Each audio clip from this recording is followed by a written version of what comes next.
ce webinaire dédié à la COVID-19 et la sécurité sanitaire des aliments. Comme vous le savez, ceci c'est notre deuxième webinaire d'une petite série de webinaires dédiés aux membres d'Infosan francophone. Donc, je vous remercie. Je voudrais commencer pour vous remercier de nous joindre aujourd'hui. Je m'appelle Raoul Garcia et je suis membre du secrétariat Infosan ici à l'OMS. Donc, juste quelques commentaires avant de commencer tout de suite. Lors de la présentation de mes collègues, je vous prie de mettre vos microphones en sourdine. C'est là afin d'éviter des interruptions avec les sons, des interférences avec les sons. Nous aurons bien sûr du temps pour vos questions à la fin de la présentation de mes collègues. Donc, je vous conseille de laisser vos questions dans le chat et de nous indiquer à qui vous adressent ces questions. Donc, juste indiquer, voilà, cette question c'est pour Dr. Peter ou pour Dr. Samuel et vous pouvez mettre la question.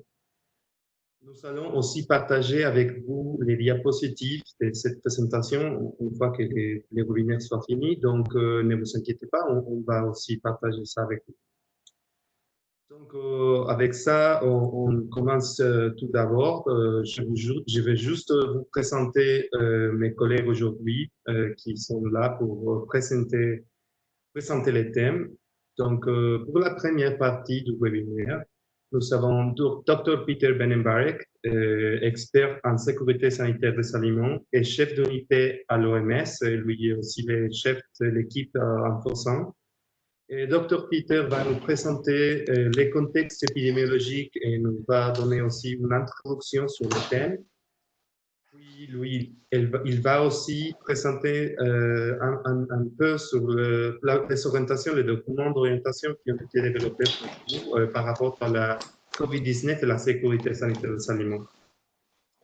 Après, pour la deuxième partie de la présentation, nous aurons Dr. Samuel Godefroy, professeur titulaire en analyse des risques et politiques réglementaires des aliments à l'Université Laval au Québec, au Canada.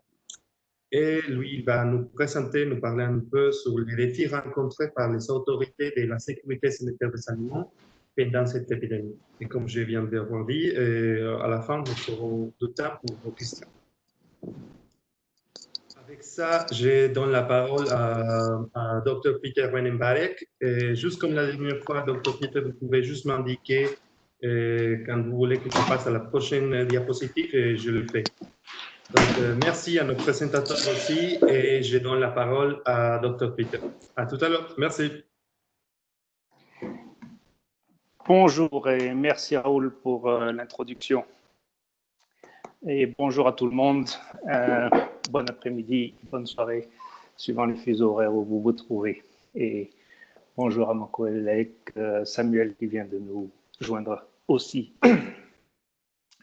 Raoul, la suivante, voilà, merci. Alors, je vais commencer par vous présenter... attendez, je vais d'abord mettre la vidéo, comme ça, vous pourrez aussi me voir. Voilà. Donc, je voulais aussi commencer par vous présenter juste les dernières données que nous avons sur notre pandémie. Comme vous pouvez voir sur la droite, on vient de passer le cap des 6 millions de cas confirmés dans le monde et plus de presque 400 000 décès. On en est à 376 320 décès enregistrés et rapportés à l'OMS jusqu'à maintenant. Comme vous voyez sur la gauche, nous avons reçu 113 200 nouveaux cas confirmés durant les dernières 24 heures et plus de 4 000 décès nous ont aussi été rapportés globalement. Ce qui montre que la pandémie est loin d'être sur le retour et ça vous montre le grand nombre de gens qui sont toujours infectés par cette maladie globalement. Vous avez ensuite dans le tableau quelques détails sur la répartition des cas par région. Ce sont les régions de l'OMS, donc elles correspondent à peu près aux régions géographiques avec quelques différences, comme vous le savez sûrement. Alors pour l'instant, les régions les plus affectées où il y a le plus de nouveaux cas, où la maladie se propage le plus rapidement et de manière plus intense, ce sont les Amériques, en particulier l'Amérique du Nord, aux États-Unis et en Amérique du Sud, et aussi en Europe de l'Est et en partie dans le Moyen-Orient aussi. Heureusement, en Afrique, nous avons encore, pour l'instant, relativement peu de cas par rapport à la taille du continent et au nombre de la population sur ce continent. Prochaine, si vous voulez plus de détails, vous avez en bas le site de l'OMS où vous avez beaucoup plus de documents, de détails, de cartes qui sont mises à jour constamment et que vous pouvez utiliser pour votre travail ou votre information. Merci. Prochaine. Donc, ensuite, il est important, quand on parle de Covid, d'avoir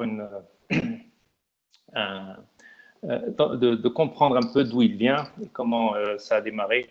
Malheureusement, nous n'avons pas encore toute l'histoire, nous n'en avons que quelques morceaux, mais ce qu'on sait, c'est que le virus, le SARS-CoV-2, le virus qui est à l'origine du Covid-19, est un coronavirus qui est lié à un groupe de coronavirus qu'on trouve chez les chauves-souris. Donc tous ces coronavirus qui ressemblent à notre virus ici ont leur origine naturelle et leur niche écologique chez les chauves-souris. Les coronavirus, c'est un groupe de virus assez divers. Il y en a 4 types. Et ils sont responsables d'un nombre de maladies et chez l'homme et chez certains animaux. Chez l'homme, c'est à part le Covid-19, les coronavirus sont aussi à l'origine du SRAS. Si vous vous rappelez, en 2003-2004, il y avait une épidémie de SRAS qui a affecté plus de 8000 personnes, on a tué plus de 800. Et aussi, un autre coronavirus que nous connaissons bien, c'est le MERS au Moyen-Orient, qui est lui lié au contact avec les dromadaires. C'est les dromadaires qui propagent la maladie chez l'homme. Et ça a duré depuis 2012 et on a continuellement des cas, en particulier dans cette région. Toutes les séquences génétiques du SARS-CoV-2 qu'on a isolées jusqu'à maintenant sont très similaires. En particulier toutes celles qui ont été isolées au début de l'épidémie, au début de la pandémie, elles sont tout à fait similaires, ce qui suggère que le début de l'épidémie est dû à une introduction ponctuelle du virus dans la population humaine. Et c'est seulement après, quand il a commencé à circuler de manière générale dans la population humaine, que nous avons vu commencer à voir des divergences et des changements et des groupements de différentes souches de ce virus. Quand on étudie aussi les séquences génétiques de ce virus, il est clair que c'est un virus qui a une origine naturelle. Dans toutes les histoires qui circulent de virus construits de manière mal intentionnée dans des laboratoires, ça ne tient pas debout. Si c'était le cas, on reconnaîtrait les différents morceaux qui auraient été assemblés pour construire ce virus. Donc c'est vraiment un virus qui a une origine et une évolution naturelle. Mais on ne connaît pas la suite de l'histoire. Raoul, la prochaine. Merci. Donc, quand on regarde la manière dont ces types de virus se propagent et sautent de leur origine à l'espèce humaine, le scénario est souvent le même. Ces virus, comme je disais, ont une origine dans les populations de chauves-souris ou des fois dans d'autres espèces. Mais ce groupe-là chez les chauves-souris. Mais avant qu'ils arrivent et commencent à se propager chez les hommes, il y a souvent une autre espèce intermédiaire entre les chauves-souris et l'homme. Pour plusieurs raisons. Un, c'est parce qu'on n'a pas beaucoup de contact avec les chauves-souris. Et deux, pour que le virus s'adapte directement d'une chauve-souris, du système respiratoire d'une chauve-souris au système respiratoire d'un être humain, il y a un nombre de mutations qui sont trop importantes pour que ça soit fait directement. Et donc, c'est plus facile pour le virus d'abord de s'adapter à une autre espèce animale et de là à s'adapter à l'être humain. On a vu ça avec le SRAS en 2003, où c'était des civettes qui faisaient le lien, et avec le MERS, où c'est les dromadaires qui ont fait le lien. Mais ici, on ne connaît pas cette espèce intermédiaire supposée. On pense qu'il y a un animal ou une espèce animale intermédiaire entre les chauves-souris et nous. Le premier cas humain dont nous connaissons les détails a eu ses premiers symptômes le 1er décembre dans la ville de Wuhan. Mais il n'était pas en relation avec le fameux marché en gros de Wuhan. Et donc, on pense que si lui est tombé malade le 1er décembre, il doit y avoir des cas avant lui, sûrement au milieu de novembre, peut-être bien avant la mi-novembre. Donc, c'est par là qu'il faut aller chercher l'origine de ce virus. Les échantillons qu'on a pris sur le marché de gros à Wuhan ont donné des résultats positifs pour le virus et ont permis de montrer que c'était surtout dans les zones du marché où on vendait des animaux vivants et des animaux sauvages qu'on trouvait des résultats positifs. Encore une raison pour penser que le marché pourrait être soit la source, soit au moins avoir joué un rôle d'amplification pour la diffusion initiale. Depuis, on a fait beaucoup d'études sur différentes espèces d'animaux pour voir quels animaux étaient susceptibles au virus. Et jusqu'à maintenant, on a montré que les chats en particulier et les félins en général sont susceptibles au virus. Et donc, ça pourrait très bien être le cas que nos chats puissent avoir joué un rôle dans l'évolution initiale de cette pandémie. Et par contre, d'autres animaux domestiques du style poulet, canard et autres, les porcs, ne sont apparemment pas susceptibles au virus, ce qui est une bonne nouvelle. On a aussi montré que des fermes de visons aux Pays-Bas ont été infectées avec le virus et ont aussi été capables de transmettre le virus à l'homme à partir du vison. Et donc, ça a montré et ça montre l'importance de protéger nos cheptels, de protéger les animaux, au même titre que nous protégeons les humains contre ce virus. Prochaine. Alors, pour en revenir maintenant à notre sujet principal, qui est l'implication, les sujets importants du Covid-19 pour la sécurité sanitaire des aliments, et comment gérer cette crise au niveau de notre production alimentaire, nous avons sorti 2 documents d'orientation, dont le premier est un document d'orientation qui a été qu'on vous a envoyé en tant que membre d'InfoSan par email et qui est aussi disponible sur le site web de la communauté InfoSan en plusieurs langues, entre autres en français. Et la prochaine. Et ce document se concentre sur la sécurité sanitaire des aliments et autour du secteur alimentaire et du secteur de la production alimentaire. C'est donc un document qui donne des recommandations sur comment protéger la chaîne alimentaire et en particulier comment protéger la distribution, la production et la distribution d'aliments tout au long de la chaîne alimentaire. Et la stratégie de base,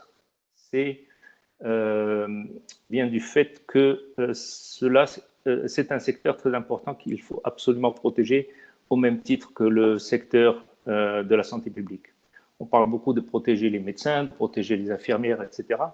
Bien sûr, bien entendu, parce qu'ils nous traitent et nous protègent, mais il faut également penser à d'autres secteurs critiques de nos sociétés, et un des plus critiques, c'est le secteur de la production alimentaire. Dans tous les pays où il y a eu des mesures de restriction dramatiques, style lockdown et autres, les seules choses qui étaient ouvertes, c'était les hôpitaux, les pharmacies et les marchés, les supermarchés. Parce que bien sûr, même si on est enfermé chez soi, il faut quand même toujours pouvoir manger. Et donc, c'est vraiment un secteur très critique et Et quand on produit des aliments, on ne peut pas rester enfermé chez soi, il faut aller au boulot, on ne peut pas faire du travail à domicile en produisant des aliments, ce n'est pas possible. Il faut aussi ne pas oublier que c'est un secteur où les producteurs, les intervenants sont très exposés à d'autres personnes, on travaille rarement en isolation. Et donc, il faut vraiment protéger les travailleurs, protéger les producteurs contre ce virus. Et la stratégie de base, c'est d'essayer d'empêcher le virus de rentrer dans les usines de fabrication de produits alimentaires, les abattoirs, les supermarchés, etc. Vraiment tout faire pour garder le virus en dehors de ces zones. Raoul, la prochaine.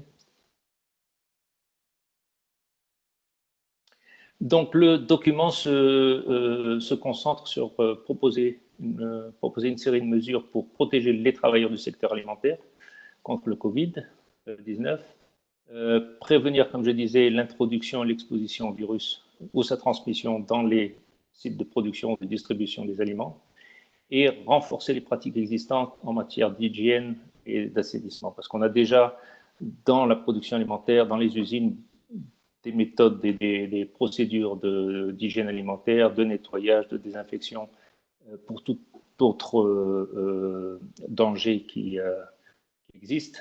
Et donc, ici, on n'essaie pas de réinventer ces systèmes-là et ces procédures, mais simplement de les renforcer là où on a besoin de plus d'attention pour l'hygiène et la désinfection. C'est vraiment, et avec comme objectif de supporter l'intégrité de la chaîne alimentaire, de la maintenir pour s'assurer qu'on a une disponibilité et une chaîne alimentaire qui approvisionne les consommateurs de manière adéquate. Prochaine.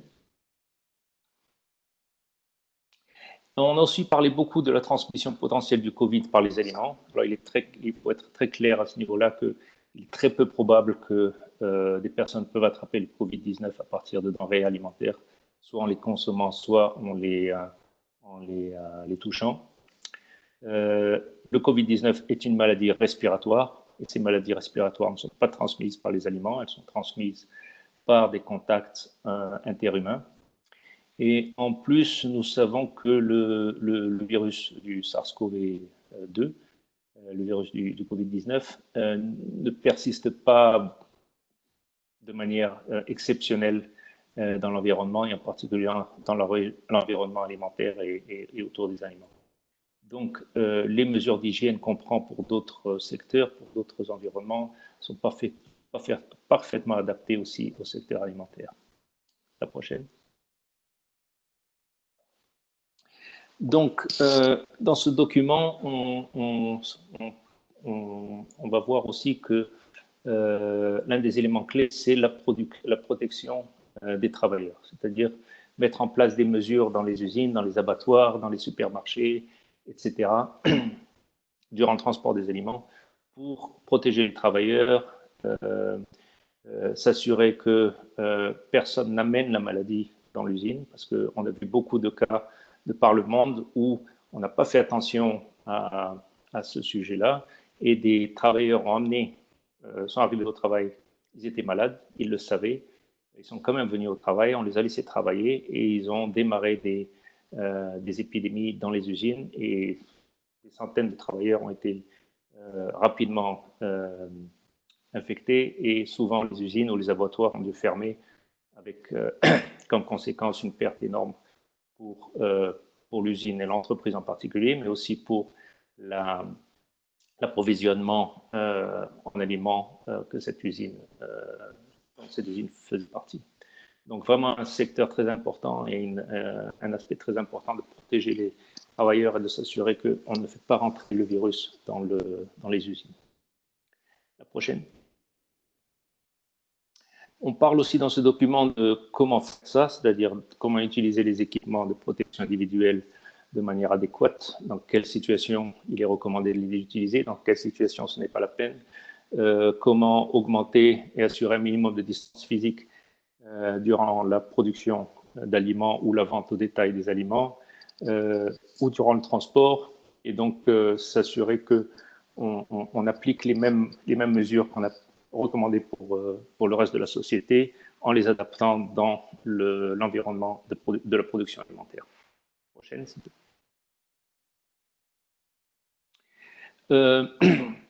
En particulier au niveau de la vente au détail, c'est-à-dire des supermarchés, des magasins de vente, il est important de protéger le personnel, les visiteurs ou les clients, bien sûr, mais surtout le personnel, parce qu'ils sont exposés à un grand nombre de personnes.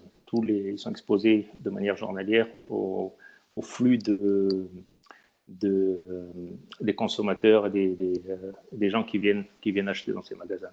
Et donc, on recommande la mise en place de toute une série de procédures comme le lavage des mains et des points sensibles, c'est-à-dire les points où il y a beaucoup de contacts, où les gens touchent beaucoup, gestion de la distance physique, c'est-à-dire introduire des systèmes pour que les gens se tiennent à l'écart les uns des autres pendant qu'ils sont dans ces environnements-là, utiliser des vitrines plastiques ou en plexiglas pour protéger les vendeurs, pour protéger les opérateurs dans ces magasins. Et encore une fois, renforcer les procédures d'hygiène et de nettoyage et de désinfection. La prochaine.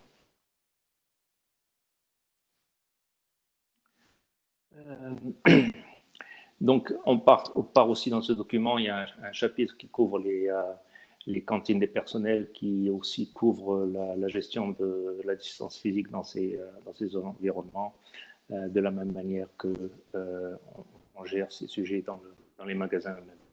Prochaine.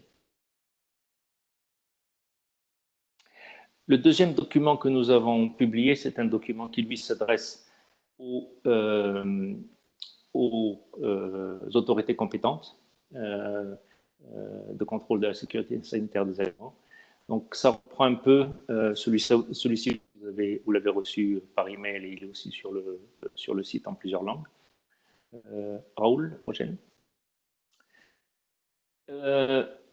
Mon collègue Samuel va parler plus en détail des problèmes liés et des challenges des défis qui sont là pour les services nationaux de contrôle des aliments. Mais ce document aussi vous donne des détails sur les défis et les solutions apportées au travail de tous les jours des inspecteurs, des laboratoires, de tous ceux qui sont impliqués dans le contrôle alimentaire à partir des services responsables et des services compétents pour le contrôle alimentaire. Encore une fois, ici, pour eux, ces gens-là, c'est un groupe de travailleurs qui ne peuvent pas travailler de chez eux, en tout cas pas ceux qui sont normalement dehors à faire des inspections de terrain, des contrôles de terrain de la chaîne de production alimentaire, des magasins, etc., des marchés. Donc là aussi, il faut protéger et l'inspecteur et l'usine ou le magasin ou le marché sur lequel ils vont travailler, parce qu'il faut aussi empêcher que l'inspecteur devienne une source de contamination s'il vient en étant affecté par le virus, s'il commence à infecter d'autres personnes dans les différents endroits où il va faire son inspection. Donc c'est vraiment encore un poste très critique et une situation très critique qu'il faut bien gérer, bien communiquer et bien expliquer aux intervenants. Donc il va falloir aussi faire de nouvelles priorités au niveau de la sélection des activités que les systèmes de contrôle de sécurité sanitaire des aliments vont pouvoir faire. Il va y avoir des limitations sur le type de travail et d'activité qu'on peut faire. Et donc, il va falloir réorganiser un peu la manière de travailler. Prochaine. Donc, il est important si ce n'est pas encore fait, de rapidement planifier ces nouvelles manières de travailler. Pour ceux qui peuvent travailler chez eux, du télétravail, c'est important d'introduire ça aussi, ces possibilités, réunions en ligne, etc. Donc, toutes les facilités que nous connaissons de plus en plus et que nous prenons de plus en plus comme des activités naturelles, il faut introduire ça de plus en plus là où c'est possible. Et donc, il est aussi important de réorganiser la manière dont on collabore avec d'autres agences, etc. Et aussi de sensibiliser le personnel à toutes ces nouvelles modes de travail, et aussi en particulier pour ceux qui vont faire du contrôle sur le terrain, sur la maladie, les symptômes, les manières de se protéger, etc. Donc, beaucoup de communication à faire en même temps. Prochaine. Il va falloir changer la fréquence d'inspection, prendre une approche beaucoup plus basée sur le risque pour se focaliser sur les sites qui donnent le plus grand risque, et donc réorganiser un peu la manière dont on fait son inspection. Il faut aussi penser à introduire une certaine flexibilité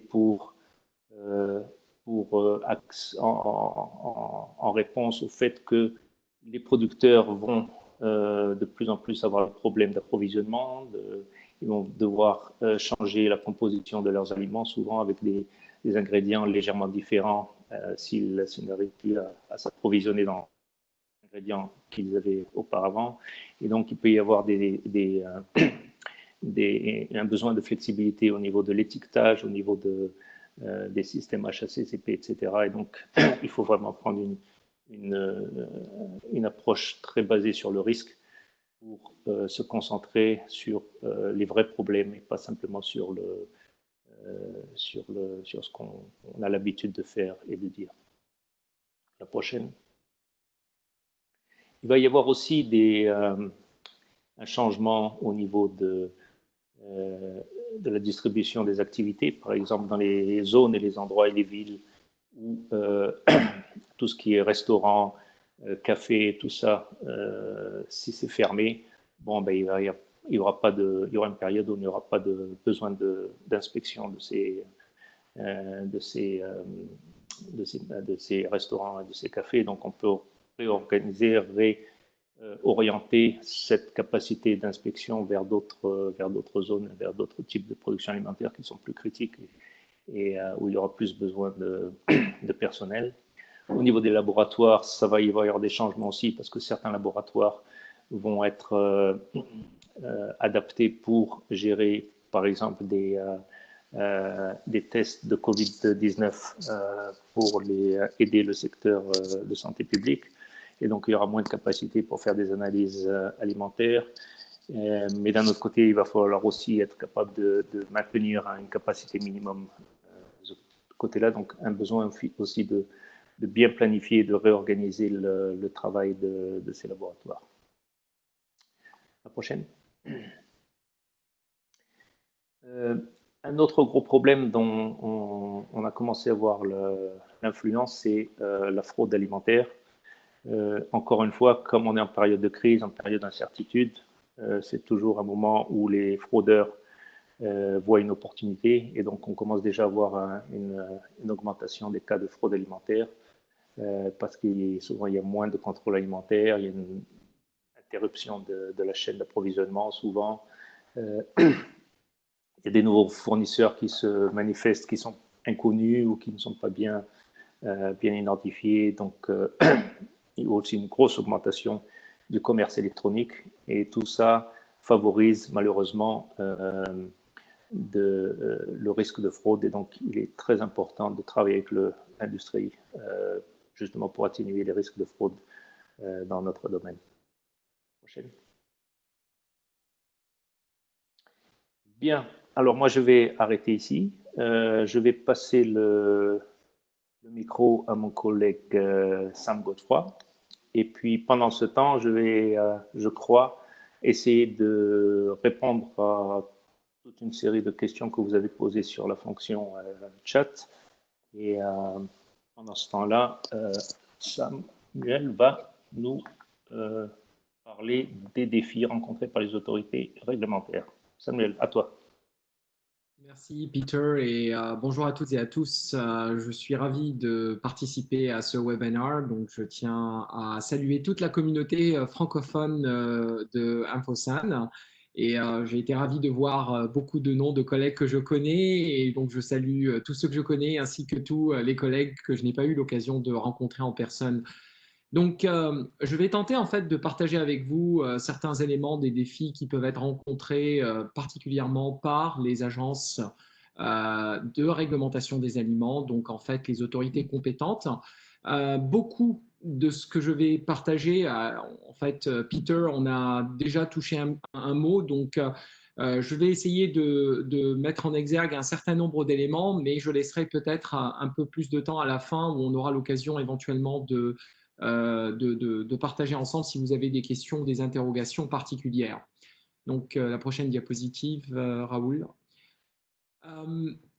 En fait, comme il a été dit, les autorités compétentes donc, font partie de l'écosystème de la production alimentaire et par conséquent, en fait, elles sont impactées de façon assez importante donc, par cette pandémie. Et elles doivent, comme toute autorité compétente, mais également comme milieu de travail, comme une autorité qui a un droit de regard sur un secteur important de l'activité économique, elles doivent s'adapter justement aux conditions de la pandémie et aussi aux mesures de gestion des risques associés à ce virus. Alors en général, les trois objectifs qui doivent être poursuivis justement par une autorité compétente dans ce cas-là, et ce sont les questions qu'on doit se poser quasiment immédiatement, c'est bien entendu d'abord, est-ce que ce nouveau danger est un problème sur la denrée, les denrées sur lesquelles donc l'autorité compétente a un droit de regard. Et en l'occurrence ici, fort heureusement, la réponse est que selon toutes les données scientifiques dont on dispose, la réponse est non.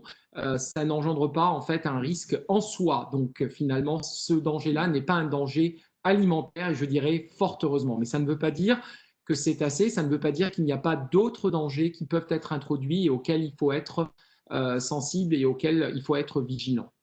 La deuxième question est quel est l'impact finalement de cette situation-là sur le domaine de compétences et en l'occurrence sur la production alimentaire. Donc un des éléments clés, c'est de continuer, en tout cas de continuer à avoir accès autant que possible et d'avoir le minimum d'interruption dans les chaînes d'approvisionnement des denrées alimentaires et comment est-ce que, avec la fonction réglementaire, on peut participer à cet effort. Et donc là, par contre, il y a pas mal de travail à faire qu'une autorité compétente pourrait mettre en œuvre. Et la troisième question, c'est qu'une autorité compétente est elle aussi un milieu de travail et donc elle a la responsabilité des employés qui fonctionnent en son sein et par conséquent, il va falloir protéger l'ensemble de la communauté qui travaille dans cette autorité compétente tout en maintenant la fonction, donc tout en maintenant l'intégrité de la fonction réglementaire. Donc ce sont essentiellement les trois questions que l'on doit se poser lorsqu'on est confronté à cette problématique-là. Alors, fort heureusement, encore une fois, donc, comme il a été dit ici, le risque qui est encouru n'est pas un risque lié à la sécurité sanitaire des aliments, c'est-à-dire que ce danger-là n'est pas un vecteur de sécurité sanitaire, mais par contre, les risques sont des risques connexes. C'est que ce danger-là puisse impacter la capacité de production des aliments et par conséquent, on peut faire face à des pénuries et donc on doit répondre à ce risque potentiel et on essaye de prévenir, voire même lorsque ça arrive, en fait, comment est-ce qu'on arrive à résorber l'activité autant que possible. Mais également aussi, on doit être vigilant à l'introduction de nouveaux dangers potentiels dans le cadre de la production alimentaire et voir en fait comment est-ce que les aspects préventifs qui sont si importants dans les systèmes de production alimentaire, comment est-ce que ces systèmes doivent s'adapter par rapport aux conditions de production et par rapport notamment aux mesures de prévention liées à la limitation de la transmission du virus. Et encore une fois, l'objectif, c'est d'avoir autant que possible que les fonctions réglementaires de l'autorité compétente soient maintenues alors là encore, maintenu avec probablement une hiérarchisation des priorités et en maintenant les activités qui sont les plus importantes, celles dont on a le plus besoin par rapport à celles qui sont moins importantes et que l'on pourrait éventuellement déplacer en termes, en tout cas, d'aménagement de travail. Donc la prochaine diapositive. Là, en fait, je vais répéter cet aspect-là parce que je dirais que c'est une information fondamentale et à laquelle sont confrontées beaucoup d'autorités compétentes. C'est la question que l'on pose, est-ce que les aliments sont un vecteur de transmission de ce virus? Et donc, il faut répéter que ce virus est un virus à transmission respiratoire. Il conduit essentiellement à des symptômes d'une infection respiratoire, donc fièvre, toux, maux de tête, douleurs musculaires. Alors, il y a eu des données scientifiques à l'effet que certains récepteurs du virus peuvent se trouver dans le système digestif et il y a eu également quelques données liées notamment à l'observation de symptômes liés à de la diarrhée. Mais encore une fois, donc l'essentiel ici, c'est que ce virus est un virus qui se transmet par le système respiratoire et les complications les plus importantes sont liées au syndrome respiratoire aigu sévère, donc le type SRAS.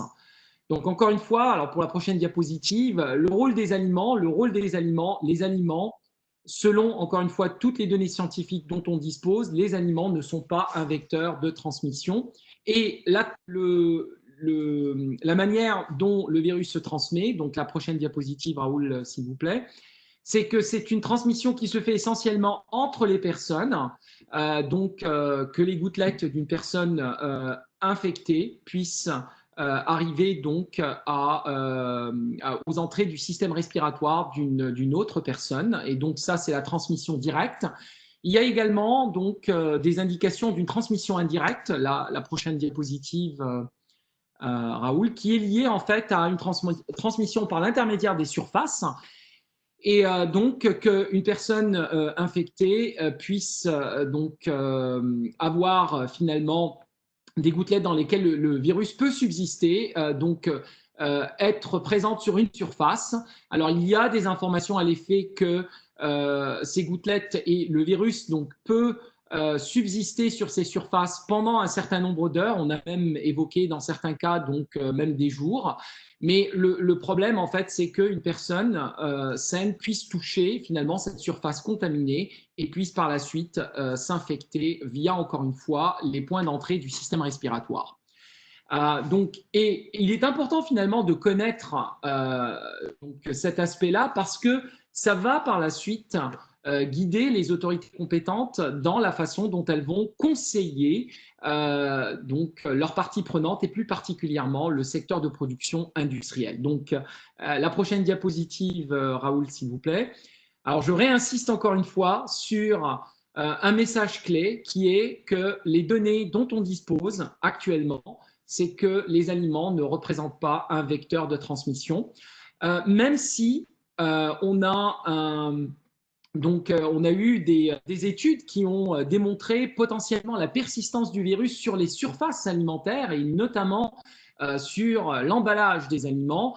Il semble que les données épidémiologiques dont on dispose n'indiquent pas que même les emballages alimentaires seraient un vecteur de transmission. Encore une fois, la probabilité est très faible. Il y a quand même des mesures de précaution supplémentaires qui peuvent être prises, mais selon toute vraisemblance, l'information scientifique dont on dispose écarte les aliments comme véhicule de transmission de ce virus. Et encore une fois, ceci est une information capitale pour les instances ou les autorités compétentes.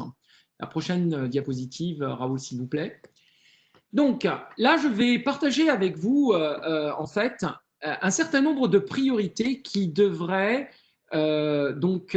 concerner essentiellement les autorités compétentes. Et encore une fois, comme Peter l'a mentionné dans sa présentation, les partenaires, donc les organisations internationales, ont produit un certain nombre de lignes directrices qui sont très utiles aux autorités compétentes et qui vous permettent finalement d'identifier la façon dont vous devez, potentiellement être préparé, activer vos plans vos plans d'urgence et autres qui ont été développés dans ce sens, mais également la façon dont vous pourriez éventuellement réexaminer vos fonctions de contrôle de façon à en maximiser l'efficience.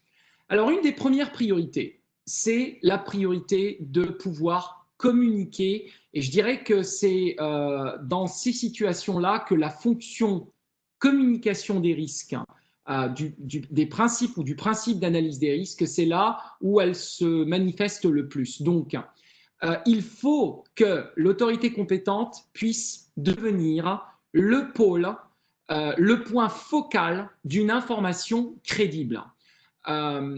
Concernant notamment le virus et concernant essentiellement, bien entendu, son domaine de compétence, c'est-à-dire l'impact de cette pandémie, l'impact de ce virus par rapport au droit de regard, donc les activités de production alimentaire et les activités qui sont réglementées par une autorité compétente. Et évidemment, pour ce faire, il faut être capable d'avoir une aptitude de revoir l'information scientifique, donc d'en faire une revue critique. Il faut être capable également d'accéder à l'information, notamment justement l'information qui a été publiée, qui a été rendue publique par les organisations internationales. Et d'ailleurs, à cet effet, je dirais que je devrais saluer l'effort de l'ensemble des organisations internationales qui se sont mobilisées très tôt pour rendre disponible cette information dans plusieurs langues.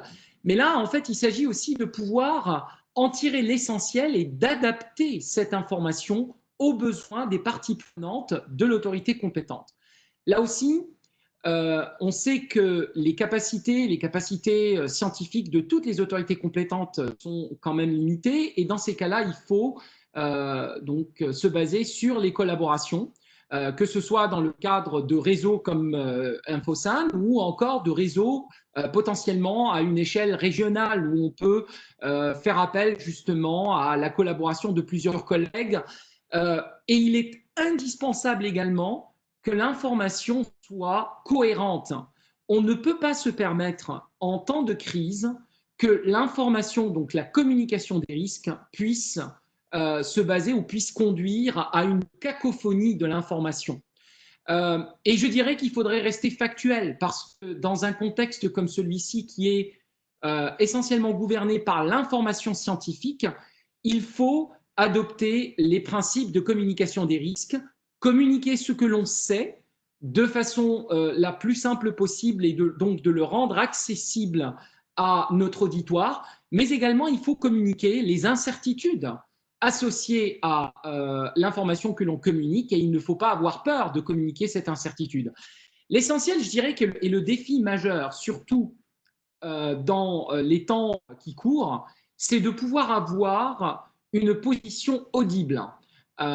Pourquoi je dis ça? Eh bien, encore une fois, on vit dans un monde où il y a presque trop d'informations, et comme on sait, lorsqu'il y a trop d'informations, il y a de la désinformation, et par conséquent, il faut être capable aussi d'être à l'affût d'une information qui a été véhiculée et qui pourrait représenter un danger, et donc il faudrait être capable de corriger justement par exemple de faux conseils, de fausses rumeurs, etc., qui pourraient avoir un impact notamment sur donc le secteur. Alors, par exemple, à un moment donné, il y a eu beaucoup d'informations liées à la façon dont on doit nettoyer les aliments, donc potentiellement en introduisant de nouveaux dangers, hein, donc nettoyer les aliments notamment avec des produits chimiques ou autres qui pourraient en fait finalement engendrer de nouveaux dangers. Donc il faut être vraiment à l'affût de ce genre d'informations et être capable de communiquer et de corriger ceci. Alors bien entendu, ceci aussi impose que l'on soit en contact avec le réseau des parties prenantes et que l'on puisse être en mesure de répondre. Alors les parties prenantes, ce sont bien entendu les consommateurs, mais également donc le secteur de production industrielle. Et c'est là aussi que l'on voit l'importance de l'existence de ces réseaux d'échanges à l'échelle nationale ou à l'échelle régionale qui peuvent constituer des relais importants de l'information importante à véhiculer. Alors, la prochaine diapositive, la deuxième priorité. Donc, la deuxième priorité, c'est de pouvoir maintenant contribuer justement à minimiser le risque, un des risques fondamentaux qui a été identifié, qui est en fait que l'on n'ait pas d'interruption dans l'approvisionnement alimentaire. Et là, en fait, il s'agit de pouvoir contribuer à ce que la chaîne d'approvisionnement soit la moins interrompue possible, donc que l'on continue finalement à produire et alimenter notre population et de produire les lignes directrices, les guidances nécessaires aux différents secteurs de production, tout en s'adaptant donc aux besoins finalement de l'écosystème de production sur lequel on a un droit de regard. Et là, encore une fois, fort heureusement, on dispose, et les autorités compétentes disposent de pas mal de sources d'informations. Je dirais que maintenant, c'est quasiment devenu la façon dont on choisit l'information, la source d'information, et la façon dont on peut l'emballer et la rendre digeste et la rendre accessible et utile au secteur de production. Là, encore une fois, on peut penser à 3 objectifs principaux qui doivent guider le travail donc, des autorités compétentes pour contribuer justement à produire ces lignes directrices et à informer le secteur de production.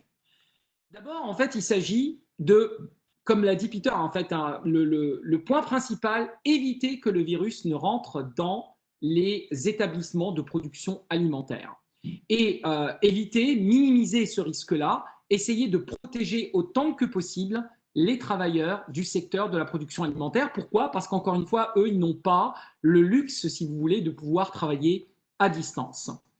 Donc, ça, c'est une première priorité. La deuxième priorité, c'est que dans les systèmes de production alimentaire, nous avons un certain nombre de dispositifs de prévention. Nous avons des dispositifs, donc des systèmes de qualité, de gestion de la qualité alimentaire qui doivent ces dispositifs-là qui doivent eux aussi s'adapter aux nouvelles conditions de vie et notamment aux mesures préventives de la distanciation sociale, de la limitation même en fait du nombre de travailleurs finalement. Hein. On peut avoir une limitation de l'effectif qui peut impacter un secteur de production. Donc, il faut adapter finalement nos mesures préventives et adapter et en fait aider finalement les entreprises de production alimentaire à adapter leurs conditions de production, voire même en fait là aider même l'industrie du détail alimentaire pour s'assurer qu'elle continue toujours de fonctionner et qu'elle ne contribue pas non plus à un vecteur de transmission du virus ou de contamination. Et donc j'en arrive au troisième élément, c'est que le milieu finalement de production alimentaire qui est un à fonctionner, il y a de l'activité, donc il y a de la présence humaine, et bien que ces milieux-là ne constituent pas finalement un danger pour la communauté dans lesquelles ils existent. Et là, je vais citer en fait ce qui s'est passé hein, et dont on a eu la nécessité de gestion. Beaucoup de milieux de production alimentaire, notamment par exemple le domaine de la production des viandes, sont des domaines qui fonctionnent à basse température, dans lesquels on peut trouver un degré d'humidité assez important, donc qui représente finalement un écosystème de viabilité du virus assez bonne. Et donc, il faut veiller justement à ce que ces milieux-là soient les plus protégés et les moins enclins à pouvoir héberger le virus. Bon, là, je dirais qu'on apprend un petit peu de nos erreurs ou de ce qui s'est passé. Le secteur des viandes a été impacté à plusieurs égards dans plusieurs pays, dont en fait au Canada, aux États-Unis, dans plusieurs pays d'Europe et dans d'autres. Alors c'est un secteur dans lequel il y a une densité de travailleurs assez importante et on a donc le risque de transmission est assez important. Et là encore une fois, on a eu un risque qui est allé au-delà de l'établissement de production alimentaire et qui a même engendré en fait à des degrés de transmission du virus assez importantes dans les communautés dans lesquelles existent ces établissements de production alimentaire. Donc, pouvoir prévenir ce genre de choses d'arriver est indispensable et pouvoir identifier justement cet élément-là comme une priorité doit se faire. Et puis, il faut finalement accompagner dans la mesure du possible le secteur, toute la chaîne d'approvisionnement, depuis la fourniture des produits jusqu'à la livraison et les points d'achat par les consommateurs avec les mesures d'accompagnement et les lignes directrices nécessaires encore une fois en utilisant l'information scientifique disponible. Alors, je vais passer à la prochaine diapositive. Je dirais que beaucoup de points, d'ailleurs, ont été mentionnés sur les éléments auxquels on doit prêter attention. Eh bien, ce sont les éléments liés justement à minimiser que les surfaces non alimentaires puissent constituer un véhicule de transmission du virus, mais dans le cadre de la chaîne d'approvisionnement des aliments.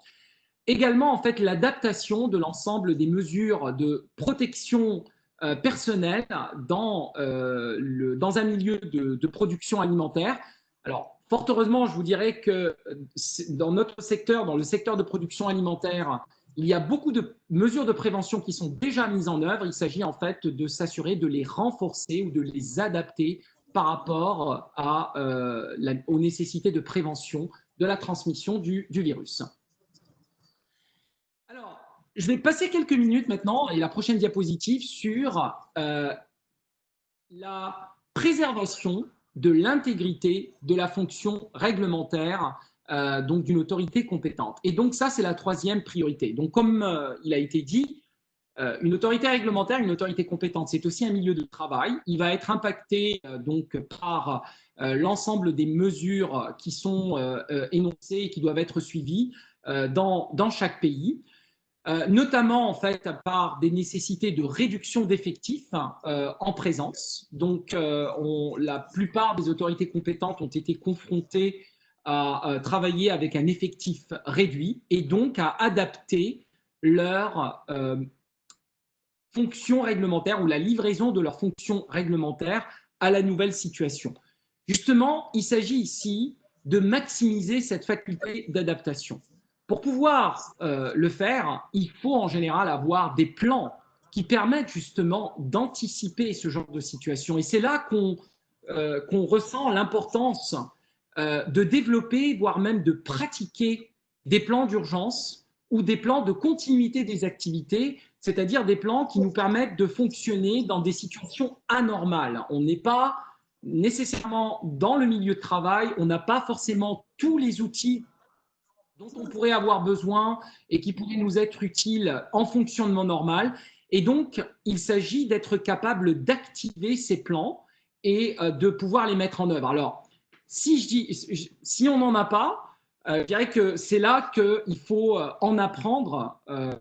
Donc, c'est une situation dont on peut apprendre et il va falloir, après, en temps de paix, tenter justement de développer ce genre de plan et de pouvoir aussi s'exercer justement, d'utiliser éventuellement les leçons apprises de cette situation-là pour pouvoir le faire. Alors, un des éléments principaux, je dirais, de ce que l'on doit faire ici, c'est hiérarchiser les fonctions réglementaires. Et là, la hiérarchisation va se faire en fonction du risque. Ce que l'on veut, c'est, nous assurer que on ne va pas gérer en plus d'une pandémie une éclosion alimentaire. Donc, on veut minimiser ou limiter les chances que ça puisse arriver. On veut limiter également les chances d'introduire de nouveaux dangers dans les pratiques de production alimentaire ou de consommation alimentaire.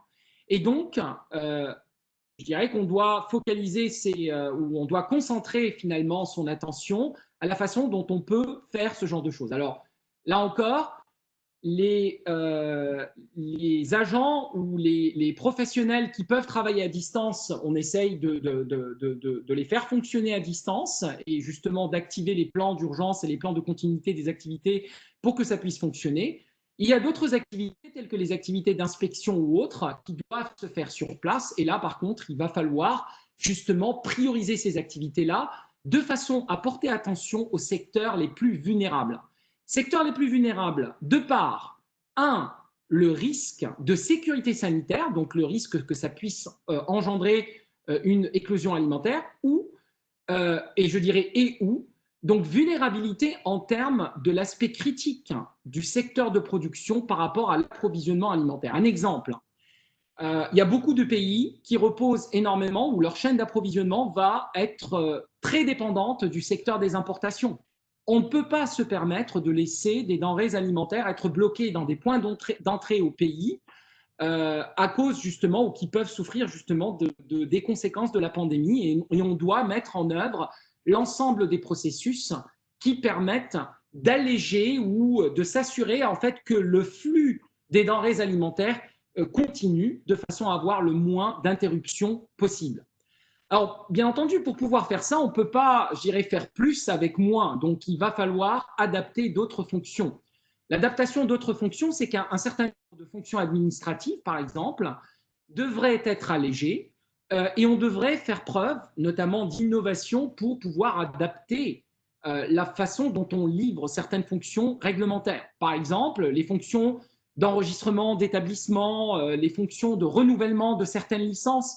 Il y a beaucoup d'autorités réglementaires, justement, qui ont adopté des systèmes de renouvellement quasi systématiques, en tout cas pendant une période donnée, et que ces mesures-là, en fait, sont à même d'alléger, justement, le fardeau de l'activité réglementaire de façon à pouvoir rediriger les ressources vers des activités de priorité.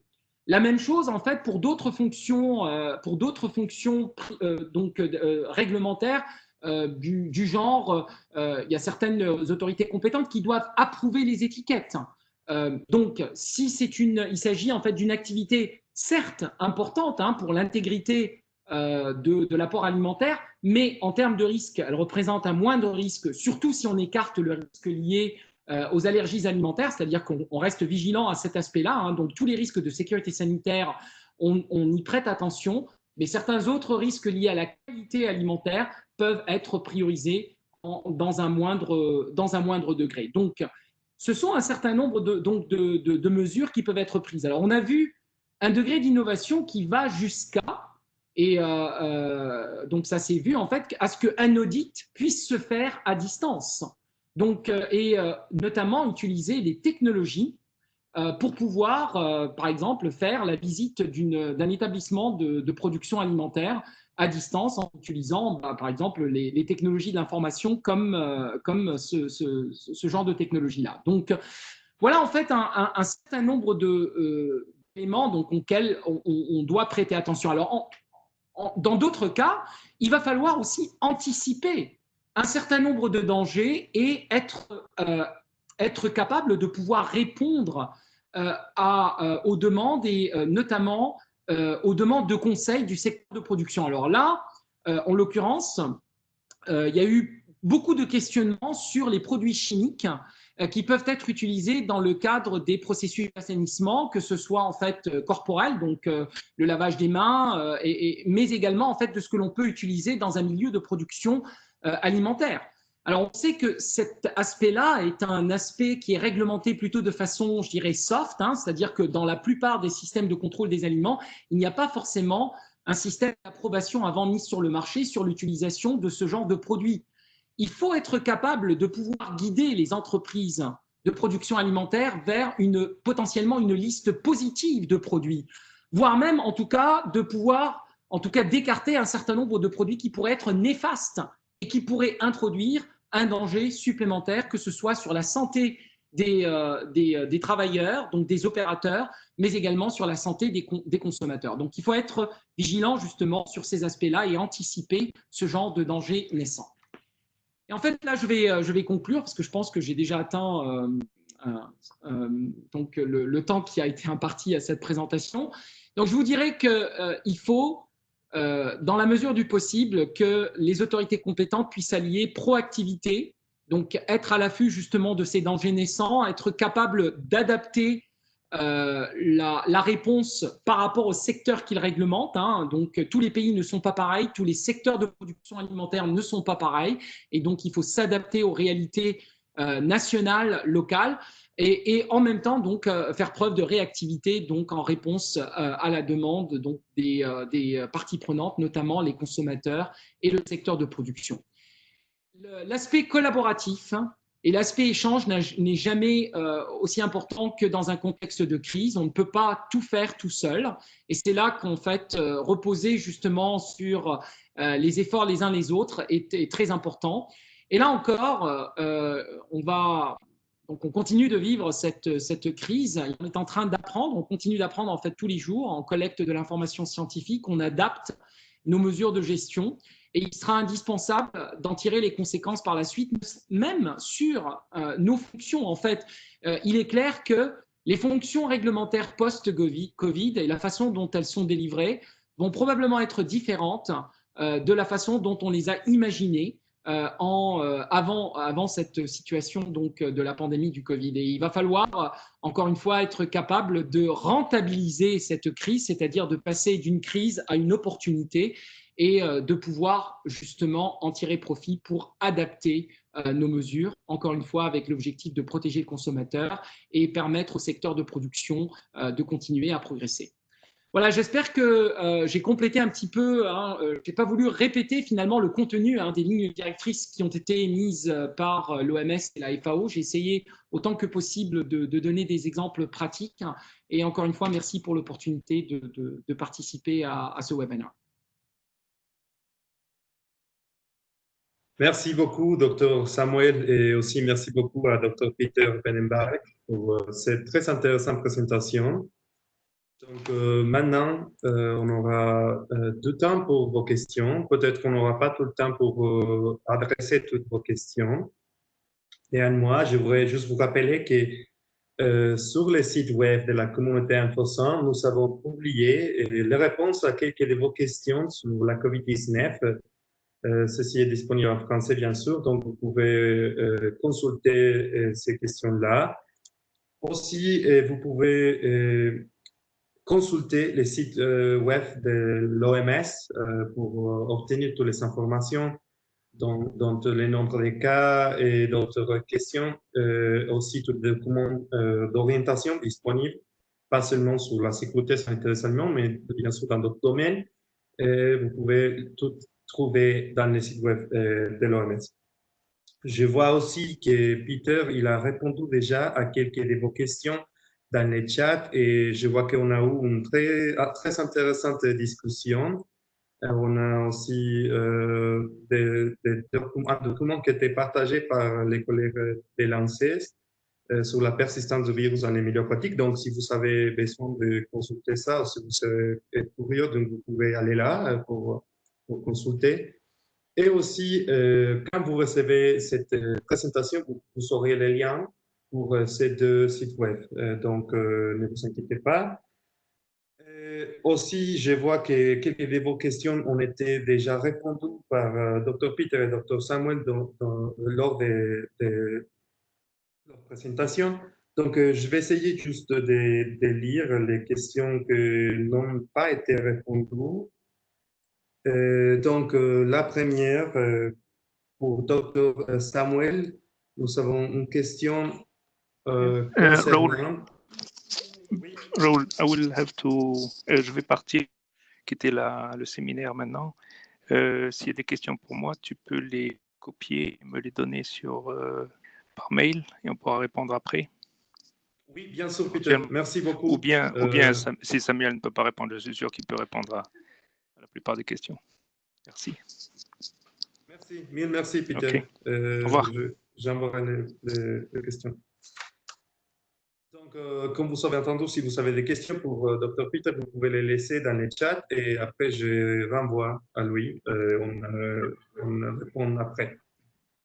Donc, comme je disais, une question pour Dr. Samuel par rapport à la vente des aliments à la roue, dans les roues en Afrique. Est-ce qu'il y aurait des mesures spécifiques à prendre pour ces secteurs?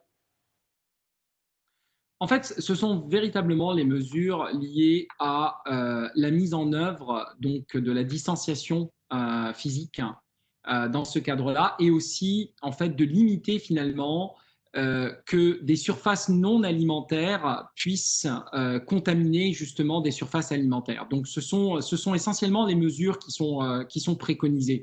Alors, dans la mesure du possible, alors il ne s'agit pas d'interdire nécessairement en fait, ce réseau de vente parce que je dirais qu'il représente un réseau de vente ou un réseau d'approvisionnement indispensable dans plusieurs pays. Il s'agit en fait d'essayer d'en adapter le système de livraison dans la mesure du possible. Et je ne dis pas que c'est une tâche simple. Donc, il s'agit, dans la mesure du possible, par exemple, d'éviter les attroupements. Donc là, en fait, il s'agit de protéger les individus. Il s'agit dans la mesure du possible de s'assurer que des activités qui manipulent des surfaces non alimentaires soient espacées par rapport aux activités qui manipulent les surfaces alimentaires et espacées par des processus de nettoyage de mains et d'assainissement. Il faut généraliser notamment l'utilisation en fait de substances chimiques qui peuvent de substances chimiques en fait essentiellement alcoolisées avec un pourcentage d'alcool de 60 à 70%, qui sont à même en fait finalement de neutraliser le virus, voire même en fait de renforcer les aspects lavage de mains. Alors, ce ne sont pas forcément je dirais des pratiques technologique, mais il s'agit tout simplement de conscientiser finalement le réseau de façon à faire attention à un certain nombre de pratiques. D'autres mesures, même aussi simples que de prévenir que les individus ne puissent toucher eux-mêmes les aliments, mais d'avoir que c'est finalement le vendeur qui livre le produit, avoir ou réglementer en tout cas des zones d'attente dans la mesure du possible. Là où il y a un vendeur, où il y a deux individus, consacrer un individu, par exemple, aux activités monétaires versus l'autre individu qui va manipuler les aliments. Donc, en fait, ce sont toutes des pratiques de bon sens et il s'agit essentiellement de pouvoir conscientiser ceux qui travaillent dans cet écosystème-là aux mesures nécessaires pour diminuer donc la possibilité de transmission et donc casser finalement la possibilité de transmission du virus qui, encore une fois, donc c'est un virus à transmission respiratoire essentiellement. Merci beaucoup, Dr Samuel. Nous avons toujours une autre question pour vous. Celle-ci par rapport aux personnes souffrant des maladies d'origine alimentaire, si elles ne sont pas exposées aux formes graves de la COVID-19. Alors, honnêtement, je ne suis pas équipé pour répondre à cette question de façon précise, hein, donc ça échappe à mon domaine de compétences à proprement parler. Tout ce que je peux partager, en fait, c'est que selon les données disponibles, les personnes qui ont des risques initiaux, donc en fait finalement, soit qui souffrent de maladies chroniques, etc., donc peuvent avoir une prédisposition à développer la forme grave ou les formes graves de l'infection. Ce sont les données qui ont été donc partagées dans ce domaine, mais répondre spécifiquement à cet aspect-là, je n'ai malheureusement pas la réponse. Donc je pourrais essayer éventuellement de trouver cet aspect-là, mais Merci. On va aussi discuter ça avec Peter et répondre après. Et juste une dernière question avant de conclure, aussi pour vous, Dr Samuel. Si vous pourriez partager, partager avec dans le chat les études que vous avez mentionnées sur les emballages. Oui, alors justement, je suis en train de mettre sur donc j'ai mis en fait un lien donc qui est www.parera.ulaval.ca. Sur ce lien, vous allez trouver en fait c'est le site de la plateforme d'analyse des risques et d'excellence en réglementation des aliments de l'Université Laval que j'ai le privilège en fait de diriger. Dans le cadre de ce site et de cette plateforme, nous avons développé des synthèses que ce soit d'études ou de revues qui ont été faites par les autorités compétentes, les autorités d'évaluation de risque, mais également en fait les analyses qui ont été faites par nos partenaires de l'OMS et de la FAO. Et nous les avons condensées dans un document de synthèse disponible en anglais, en français, en arabe et en espagnol. Donc, ce sont des documents PDF et dans ces documents-là, vous allez trouver une synthèse justement des études qui ont concerné essentiellement la survie du virus sur des matériels d'emballage, mais également la survie pas de ce virus, mais de coronavirus, donc des études qui ont concerné d'autres coronavirus sur des surfaces alimentaires. Et on a essayé d'en tirer les conclusions, notamment sur donc les systèmes de prévention.